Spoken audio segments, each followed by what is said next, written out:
ओम नमः शिवाय। श्री शिव पुराण रुद्र संहिता खंड 3 अध्याय 34।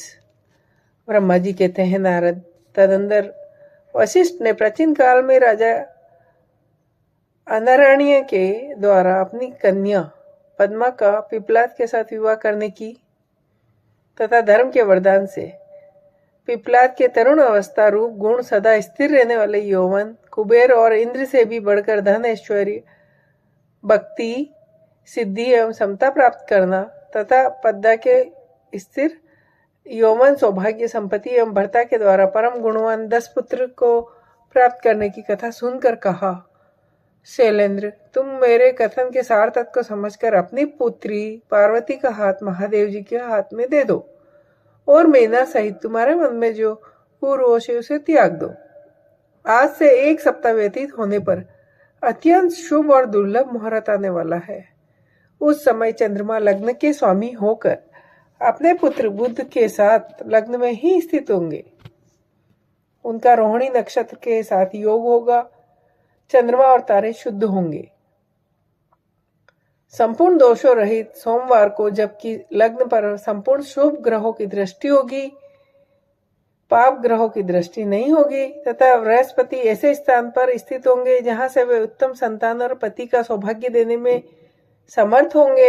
ऐसे मुहूर्त में तुम अपनी कन्या मूल प्रकृति ईश्वरी जगदम्बा पार्वती को जगत पिता भगवान शिव के हाथ में देकर कृतार्थ हो जाओ। ऐसा कहकर ज्ञान शिरोमणि मुनिवर वशिष्ठ नाना प्रकार की लीला करने वाले भगवान शिव का स्मरण करके चुप हो गए।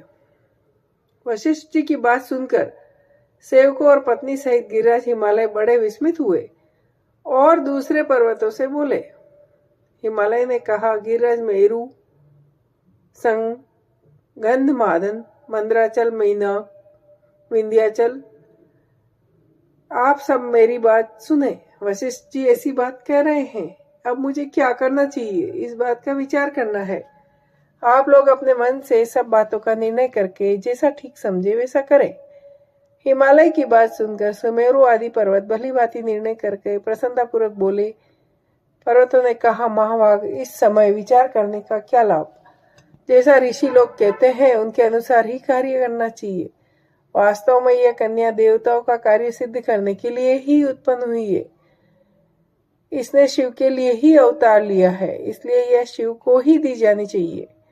यदि इसने रुद्रदेव की आराधना की है और रुद्र ने आकर इसके साथ वार्तालाप किया है तो इसका विवाह उन्हीं के साथ होना चाहिए। ब्रह्मा जी कहते हैं, नारद, उन मेरु आदि पर्वतों की यह बात सुनकर हिमाचल बड़े प्रसन्न हुए और गिरजा भी मन ही मन बहुत खुश हुई। अरुंधति ने भी अनेक कारण बताकर नाना प्रकार की बातें सुनकर और विविध प्रकार के इतिहासों का वर्णन करके मैना देवी को समझाया। तब शैल पत्नी मैना का सब कुछ समझ गई और प्रसन्नचित हो उन्होंने मुनियों और अरुंधति जी को हिमाचल को भी भोजन कराया तथा स्वयं भी किया। तदंतर ज्ञानी गिरिश्रेष्ठ हिमाचल ने उन मुनियों को भली भांति सेवा की। उनका मन प्रसन्न और सारा भ्रम दूर हो गया। उन्होंने हाथ जोड़कर प्रसन्नतापूर्वक महिषियों से कहा। हिमालय बोले, महाभाग सप्तर्षियों, आप मेरी बात सुने, मेरा सारा संदेह दूर हो गया है। मैंने शिव पार्वती के चरित्र सुन लिए। अब मेरा शरीर, मेरी पत्नी मैना, मेरे पुत्र पुत्री, रिद्धि सिद्धि तथा अन्य सारी वस्तुएं भगवान शिव की ही है, दूसरे किसी की नहीं। जय हो।